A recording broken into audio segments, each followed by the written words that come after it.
Você já sabe quem é Kang? O novo vilão da Marvel no UCM? Como assim? Ainda não sabe quem ele é? Então fica até o final que hoje você vai descobrir tudo sobre esse vilão. Quem é Kang, quais suas principais variantes e por que ele é tão poderoso. Galera, o Kang chegou. Chegou no UCM, chegou para confundir mesmo.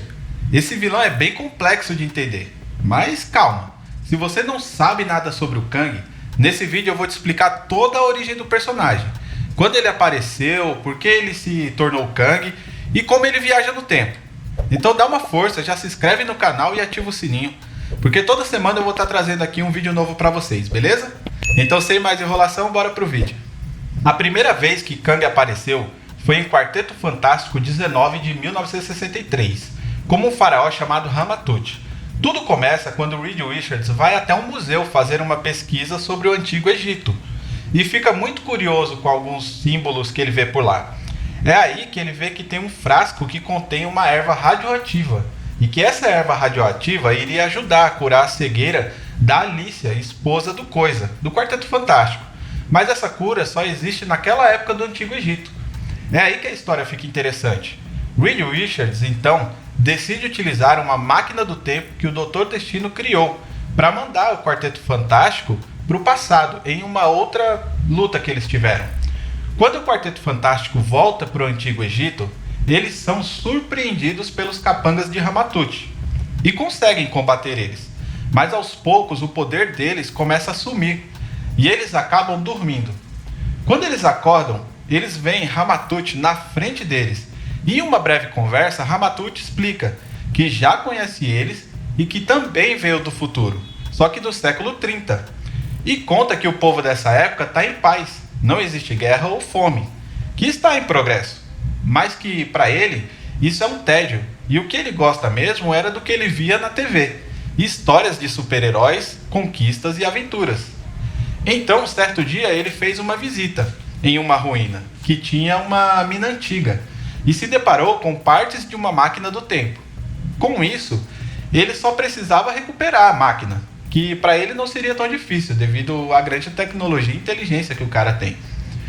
O mais interessante é que ele recriou essa máquina no formato de um ídolo da época, que na verdade é uma esfinge do tempo dos faraós. Só um parênteses aqui, esse século 30 em que Nathaniel Richards aparece, se passa na Terra 6311, e o Antigo Egito se passa na Terra 616. A grande ideia dele foi voltar nessa época e criar uma base como um quartel-general e conquistar os humanos. Mas quando ele viajou para aquela época do Antigo Egito, por um pequeno erro de cálculo, a máquina acabou batendo no chão. Parte da máquina ficou danificada e ele não conseguia sair mais daquela época. E com o impacto ele acabou ficando cego. Quando ele saiu da máquina, ele saiu atirando que nem um louco para tudo quanto é lado. E essa arma que ele tem dá para ele o poder de controlar as pessoas, que no caso ele acabou conseguindo, e escravizou eles. Por sorte, tinha uma erva rara naquela época que foi atingida pela radiação da máquina do tempo, que acabou ajudando a curar a visão dele. Agora, conquistando o Antigo Egito, Nathaniel Richards, a partir daí, passou a se chamar Ramatut. O Quarteto Fantástico, agora sem seus poderes, ficaram sendo controlados por Ramatut. Para você ter ideia, o Coisa voltou a ser normal, um humano. A Sui, Mulher Invisível, não conseguia ficar invisível e acaba ficando ao lado dele como uma rainha. O Senhor Incrível é colocado a serviço das tropas de Ramatut. E o Tocha Humana fica fazendo malabarismos, como se fosse um bobo da corte. Bom, para a gente não prolongar tanto essa história, o final acaba que o Coisa consegue libertar os outros integrantes. Mas Ramatut acaba fugindo em uma outra nave que ele criou, deixando a esfinge para trás no intuito de enganar a humanidade. Quando o Quarteto Fantástico voltou para o futuro, Reed Richards levou a erva que tinha a cura para a cegueira.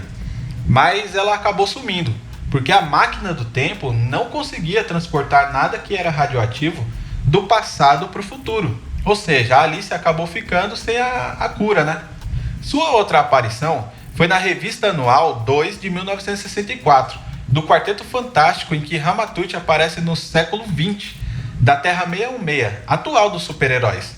Ele fica no espaço planejando o que vai fazer e quais serão seus próximos passos, até que ele encontra o Doutor Destino, vagando no espaço, após ter sido lançado pela própria armadilha que ele tinha criado ali, né, tinha armado para o Quarteto Fantástico.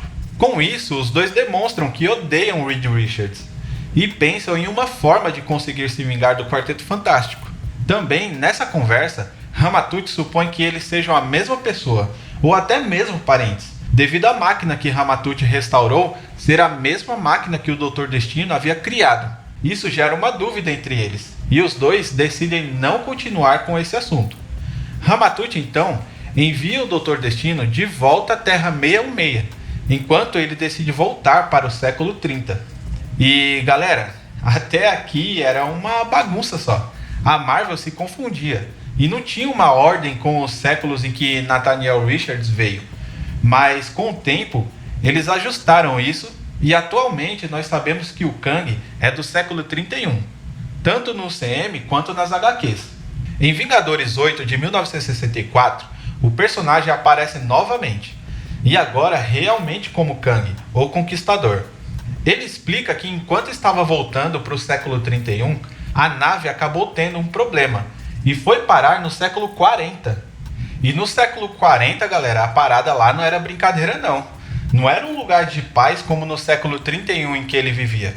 Lá era selvagem, as pessoas viviam em guerra, as armas dos caras eram tão avançadas que era quase impossível sobreviver a elas. Mas para Ramatut, que tinha conhecimento suficiente, afinal o cara era crânio em tecnologias avançadas, não ia ser tão difícil para ele dominar aquelas pessoas. Ainda mais com aquela arma que ele tinha, que conseguia controlar quem ele quisesse. Porém, ele percebeu que ia ser inútil governar um mundo em ruínas, onde estava tudo destruído devido às guerras. Então, ele decidiu voltar no tempo com toda aquela tecnologia que ele aprendeu. E nesse momento, ele passa a utilizar uma roupa que dá uma proteção para ele, dá força e poderes especiais. E a partir daí ele passa a se chamar Kang, ou Conquistador. Na HQ Vingadores 8 de 1964, ele chega na Terra 616 no século 20, na era atual dos heróis, e chega metendo a banca mesmo, dizendo que veio para conquistar. Nesse momento, ele é recebido pelos Vingadores, que acabam em uma luta épica, em que Kang dá um sacode nos Vingadores, mas Kang acaba utilizando um poder radioativo que é rebatido pelo martelo do Thor, e acaba voltando para ele mesmo. E é aí, nessa hora, que ele não aguenta tanto poder e acaba fugindo novamente. Uma outra versão de Kang é Imortus, que aparece na HQ Vingadores 10 de 1964. Ele veio de um futuro muito distante. Ele já passou por várias guerras, várias conquistas, e por ter vivido tudo isso, ele acabou cansando. Então, ele decide se tornar um estudioso e passa a cuidar das próprias linhas temporais. Ou seja, ele acaba confrontando todas as linhas de Kang. E com isso, ele acaba várias vezes se tornando inimigo do próprio Kang ali, né? Dele mesmo. Como na HQ Kang vs Imortus. Além disso, tem algumas outras variantes, como Centurião Escarlate, que é uma identidade assumida por Kang, em que se passa entre os séculos 31 e 40, em que ele coloca os Vingadores da Terra 689 contra os Vingadores da Terra 616. Também tem Victor Timely, uma variação de Kang em que ele assumiu a identidade de um homem chamado Victor Timely na década de 1901, que era um inventor muito inteligente e que, por exemplo, ajudou a criar a primeira versão do Tocha Humana. Galera, são muitas variantes dele mesmo. Toda vez que ele viaja no tempo, uma nova variante é criada. E cada uma com uma história diferente e personalidades diferentes. Então isso se torna muito difícil, porque os heróis nunca sabem com qual Kang está lutando. Em uma outra história, Kang decide voltar no tempo, quando ele ainda era Nathaniel Richards, e decide salvar ele mesmo, porque ele ia ficar em coma por pelo menos um ano, devido a uma briga que ele ia ter na escola, e que a garganta dele seria cortada. Com isso, ele acaba criando agora uma nova versão dele, e alterando a própria linha do tempo. Então ele mostra para Nathaniel Richards tudo o que vai acontecer com ele no futuro. E aí ele fica apavorado com tudo que ele vai fazer. Sabendo disso, Nathaniel Richards decide voltar para o passado no século 21, onde se torna o Rapaz de Ferro, uma versão alternativa do Homem de Ferro, formando então os Jovens Vingadores. Galera, Kang não é brincadeira não. Entre seus poderes estão tecnologia avançada, viagem no tempo, força e agilidade sobre-humanas, inteligência estratégica, imortalidade, armadura de batalha, habilidades com armas e várias outras habilidades que ele tem. Gostou desse vídeo? Então deixa aqui embaixo nos comentários o que você achou, se realmente o Kang vai dar problema para os Vingadores, beleza? Então muito obrigado e até mais!